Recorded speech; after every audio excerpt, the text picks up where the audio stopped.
Hello, this is Brent from Mindful Music Therapies, and today we're going to be looking at Burnham.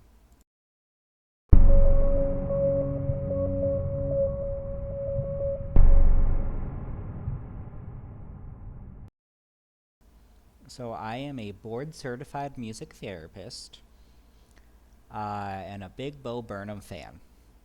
I have obviously heard this song before, and I have used it in sessions before. Gets a lot of good conversation going, and I love to use humor in my sessions. So this is off of his Make Happy Netflix special, and it is called Can't Handle This, the Kanye Rant. Let's just get right into it. And this video may get a little bit long. It is a longer song, and it is a bit of an analysis, so I like to really dig in deep and talk about my own interpretation. And it's really important to understand that how we experience music and how we experience lyrics will be different for everyone, and it may not be the same as the artist's own interpretation or his own intent, and that is perfectly okay, right? It's our own subjective experience, something that we can talk about and hopefully learn from each other. So let's get started.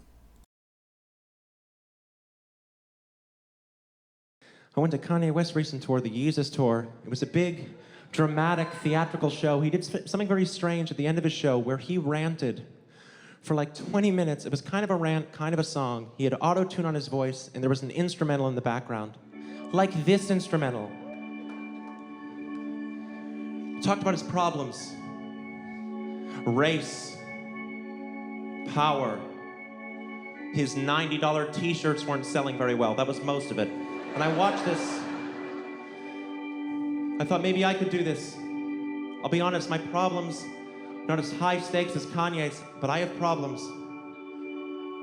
And maybe a crowd in New York would be nice enough to indulge me. So as we get to the end of a night of theater and comedy and sweaters coming on and off, I got one question for you. And that question is, can I say my shit, New York? Yes, you Can I say my shit? I got lots of shit to say. I got lots of shit to say.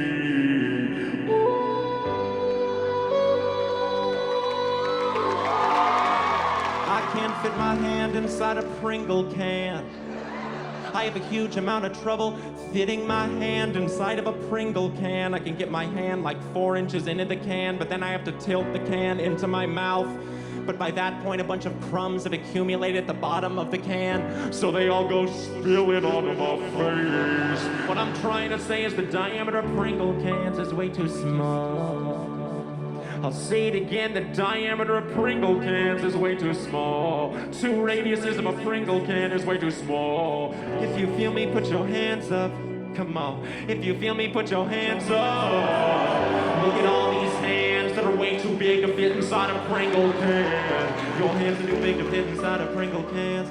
Your hands are too big to fit inside a Pringle can. You think you can, I know you can. You think you can. Pringles, listen to the people. I am sure 90% of the complaint letters you get are about the width of your cans. Just make them wider. So, one thing I love about Bo, among many things, is the audience engagement, right? Participant engagement aspect, because that's really what's going to get people in the moment with the music. Obviously in a music therapy session, we're not being a performer, although sometimes sometimes it does feel like it. We are playing music, and the most important aspect of it, though, is having that group engagement or that engagement of the clients or participants, because it's not your therapy, it's their therapy. You're just there to facilitate. So sometimes we have to think of ways on how to engage the clients or engage the group members, engage the individuals. In this case, Bo, directly put out, put your hands up, right? If you feel me, put your hands up, right? A verbal directive. right? But, you know, the question is, what if he didn't say anything and he just put up his hands, right? Just put them up, started waving them side to side. What do you think the group would have done? Would they have gone along with it? Maybe, right? Sometimes we don't have to have verbal directives. And although sometimes people do need it, and I think especially, you know, at a show, sometimes the artists do need to give those verbal directions. Oh my goodness. You know, kind of give those verbal directives to participate, and you know, there's a lot of performers out say, hey, you know, sing along with me, you know, if you feel like it, you know, if you know the words, sing along. And I think that's always a great and beautiful way to add a little bit of life and keep things in the moment within any sort of show or any sort of music experience, really. I've overdone the Pringles thing. Sorry. I wanna have a daughter. Wanna have a daughter. So I can finally have someone around the house who can fit their hands in a Pringle can. Yes, I'm still on the Pringle cans thing. Yeah. I'll move on, all right?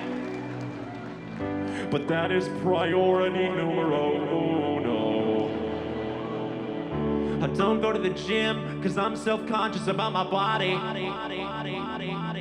But I'm self-conscious about my body because I don't go to the gym. Irony can be so painful. That's a catch-22. Let's do this. I went to Chipotle. Went to Chipotle. Got myself a chicken burrito. I went down the line, I got like all these ingredients, and then at the end of the line, the guy tried to wrap the burrito, but half of the shit inside the burrito spilled out. He still wrapped it. I was like, dude, you should have warned me. You're a burrito expert. You should have told me halfway through, hey man, you might be reaching maximum burrito capacity here. Do you think I want a messy burrito? No one wants a messy burrito. The whole appeal of a burrito is that all of the ingredients are contained within the confines of the tortilla.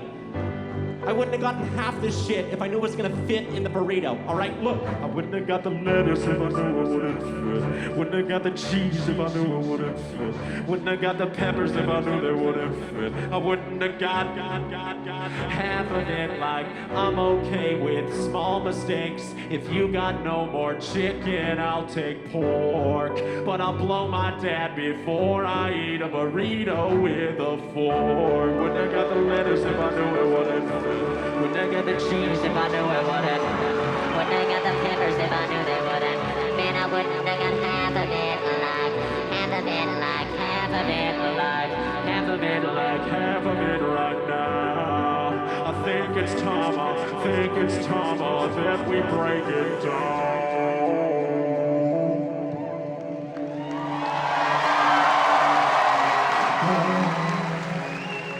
Whoa.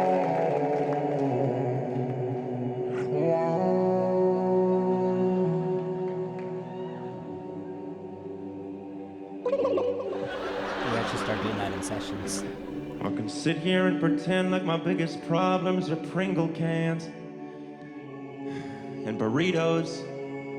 The truth is my biggest problem's you. I want to please you, but I want to stay true to myself. I want to give you the night out that you deserve, but I want to say what I think and not care what you think about it.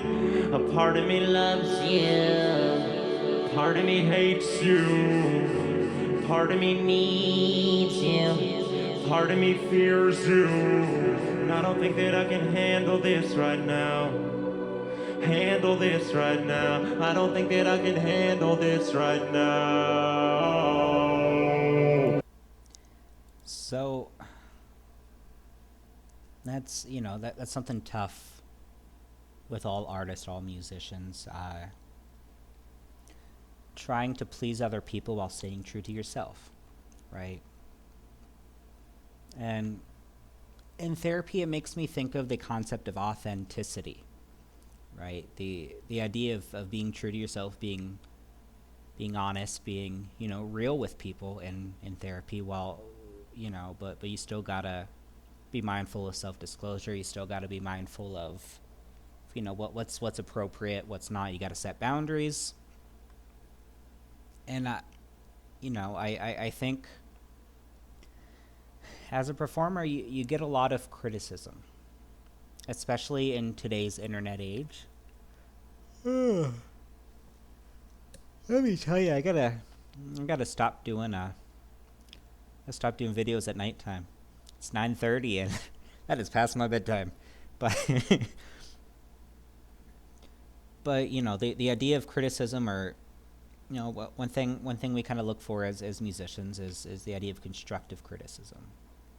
What is constructive criticism? Criticism that's there to help you grow, as opposed to just being there to judge you, right? You do something and says, well, someone says, well, that sucked. It's like, okay, thank you. Like, that doesn't help me though, but thank you. Thank you for the feedback. As opposed to, let's say you sing something and someone offers, maybe you could try, this exercise. Maybe you could change the key. Maybe you could try this or that.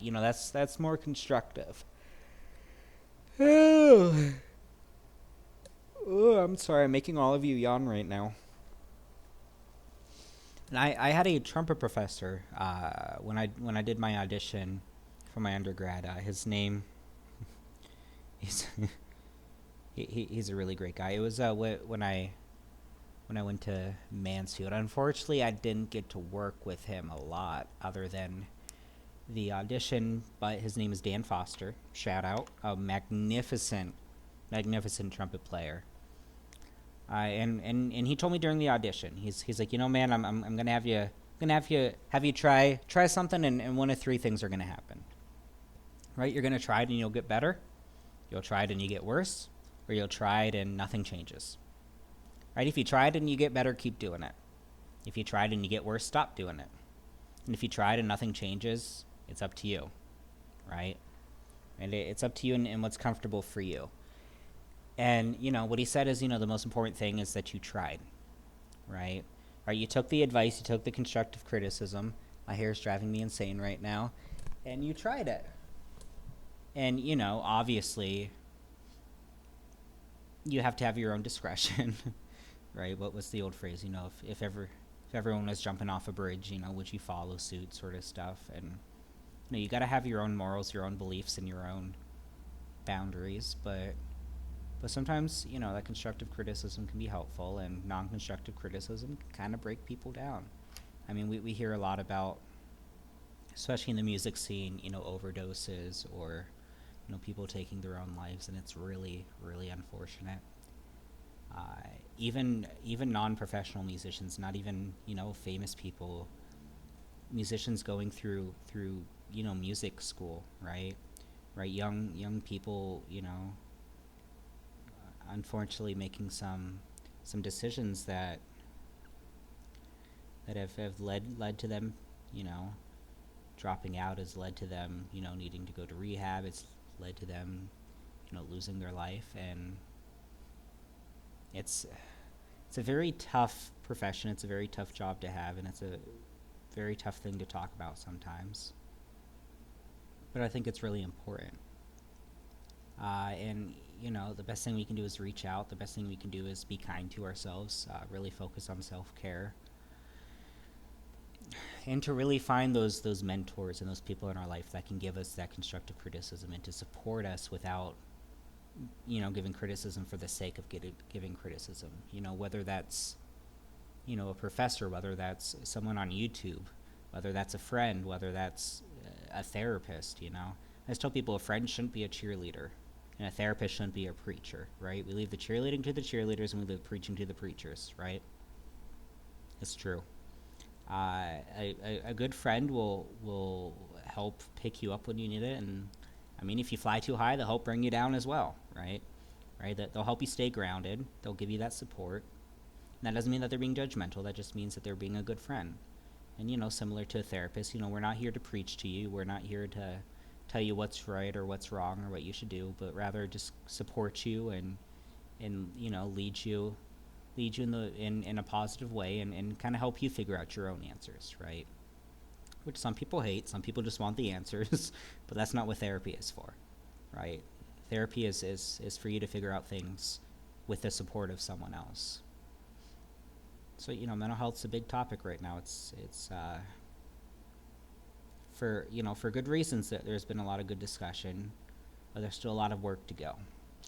It looks like this is going to be a longer video, but at least to me, I think the most important part of this analysis or this reaction is the discussion aspect. I think that's one of the most important things about life and about talking to people and about therapy as well is being able to discuss things respectfully and discuss things and learn from each other. All right, let's get back to it. We've only got a little bit left. I don't think that I can handle this right. I don't think that I can handle this right. I don't think that I can handle this right. I look at them, they're just staring at me like, come and watch the skinny kid with a steadily declining mental health, and laugh as he attempts to give you what he cannot give himself. Think that I can handle this right. I don't think that I can handle this right. But they don't even know the half of this right. But they don't even know the half of it. But I know I'm not a doctor, I'm a pussy. I put on a silly show. I should probably just shut up and do my job, so here I go. Wouldn't have got the lettuce if I knew it wouldn't fit. Wouldn't have got the cheese if I knew it wouldn't fit. Wouldn't have got the peppers if I knew they wouldn't. Wouldn't have got half. You can tell them anything if you just make it funny, make it rhyme. And if they still don't understand you, then you will run it one more time. Think that I can handle this right. Handle this right. Handle this right. But you don't even know the half of this right now. Right now. Handle this right. Handle this right now. Thank you. Good night. I hope you're happy. All right. So let's talk a little bit. As I said, I've used this song in sessions, and I think one of my favorite things about sessions and working with people is that you learn a lot more from them than they learn from you sometimes, right? Hearing different perspectives and different interpretations helps out a lot. And, kind of the first thing I like to talk about is his use of Autotune. So he is trying to mimic, Kanye West in his sort of rants. Kanye West uses a lot of Autotune, and in those cases, it is a stylistic choice. Nothing wrong with that. You hear that a lot of hip-hop, rap, pop music. It's a stylistic thing, Some people love it, some people hate it. Most people don't care, right? But I my own sort of analysis and interpretation. Once again, you can disagree, right? That's the beauty of it, is that that use of having a vocal effect kind of masks yourself, and I think builds on to that idea that he's putting in of being a performer and trying to be authentic while also trying to please the audience. And the thing that's interesting about it is, in music therapy, we talk a lot about the voice as being a very powerful, empowering, important instrument and an important aspect of who you are, right? Your voice is the most important thing you have, the most important instrument out there. You could play clarinet, and you could squeak while playing the clarinet, and you could say, oh my goodness, I just got a new reed, right? The reed's cracked, maybe. Well, hopefully it wouldn't be cracked when it's new. But you could blame the instrument, right? But what do you blame when it's your voice, right? Oh, my voice is a little bit dry, right? My throat's dry, right? But still, it's kind of on you. It is. Your voice is who you are. It's how people identify you when they hear you, right? People know people's singing voices. And that's why public speaking is so terrifying. That's why singing in front of other people can be so terrifying. That's why people can go into full-blown panic attacks, which I know Burnham has talked about having panic attacks on stage. which sounds terrifying because they're so debilitating. But that's also why the voice is so powerful and so empowering. We use it so much for empowering people because, I mean, it's your voice, right? When you're able to overcome those fears, when you're able to speak, when you're able to sing, when you're able to tell people what you're thinking, and you're able to use that and be in the moment, oh my goodness, there's nothing like it sometimes, right? Right? It's almost like a euphoria off of music, singing and just letting your heart out. Not caring about how it sounds, but just letting it out because that's what you need. It's magnificent. The other thing I like to talk about, and this this is something you're never gonna hear again, is I'm going to talk about his analogy with the burrito. I believe he's mentioned in like a podcast or an interview before that people's analysis of the burrito is false. But once again, an artist's intent versus our subjective experience are two different things, right? People are going to experience things however they want to, or however they end up experiencing them, not even necessarily how they want to. So when I think of, once again, you'll never hear this in a conversation ever again, but when I think about a Chipotle burrito, I think about resiliency in this specific example.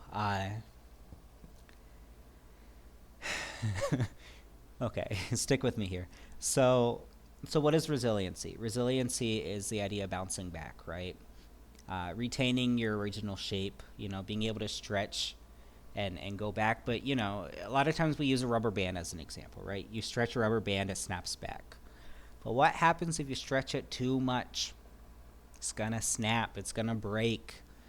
Trees are resilient. They blow in the wind, but the wind hits hard enough, they're going to break. And that's true for people, right? If you're shoving all this stuff in, if a lot of things is happening, no matter how resilient you are, you will have a breaking point, and that is okay. You're only human. Well, I hope you're human. Yeah, you're only human, and that is normal. That is okay.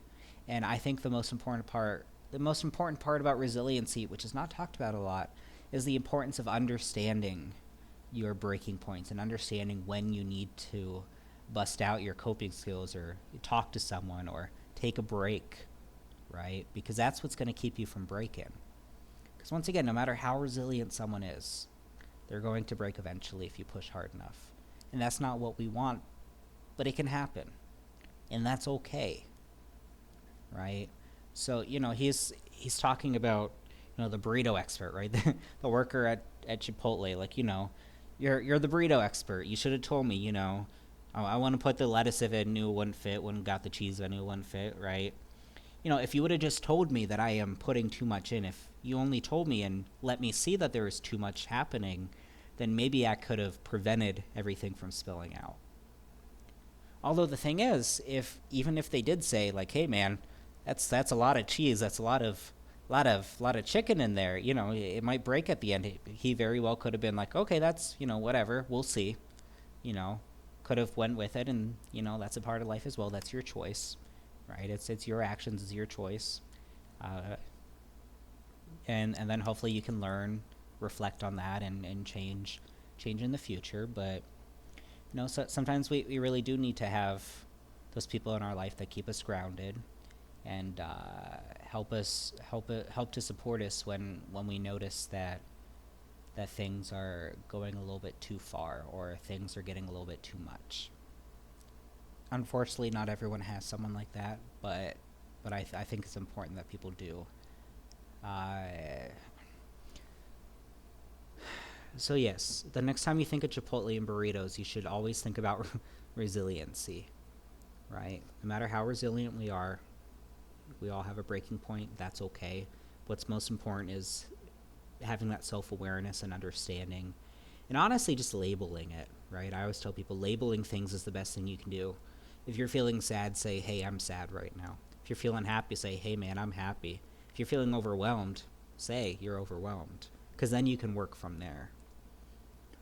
Understanding your emotions and labeling them are very, very important. I don't know. There's a there's a lot to talk about in the song, and I know the video is pretty long right now, and I apologize for that. But I think the most important part of this analysis and all that really is the conversation and the analysis, and there's going to be a lot of talking. And I hope there's a lot of discussion in the comments as well. Respectful, appropriate discussions. If anyone's trolling or just there to be mean, I'm going to delete the comments and block them. That's not what this space is for. This space is to hang out, listen to some music, talk a little bit, and you know, maybe get some new perspectives from each other, because I think that's one of the beautiful things about, you know, talking to other people and just having a healthy debate. Because once again, it's our own personal experience. There's no right or wrong. It is just what it is. So, you know, I hope you all really, you know, enjoyed the discussion and enjoyed the video. Hopefully the next one won't be as long, but it was, you know, a 7-8 minute video as it was. So and plus there's just so much to talk about, and I could keep talking, but I'm not gonna bore you. So, you know, if you liked it, please feel free to like, comment, subscribe, share with other people. This is a new channel. I'm kind of getting used to this and learning as I go. So, you know, any support from you guys is helpful, and you know, any help with growing the channel is greatly appreciated. If you know, if things go well, I'm gonna hope to do some sort of lyrical analysis at least once a week, maybe once every other week. I'm kind of busy working full time and having a private practice, but you know, we'll see. And I plan on doing more than reactions and analyses later on. Maybe we'll do a little music therapy talk. Maybe we'll have a little debate. Maybe I'll do some covers on here. We'll see. But I mean, you know, y'all have a good one, and I hope you enjoy the video.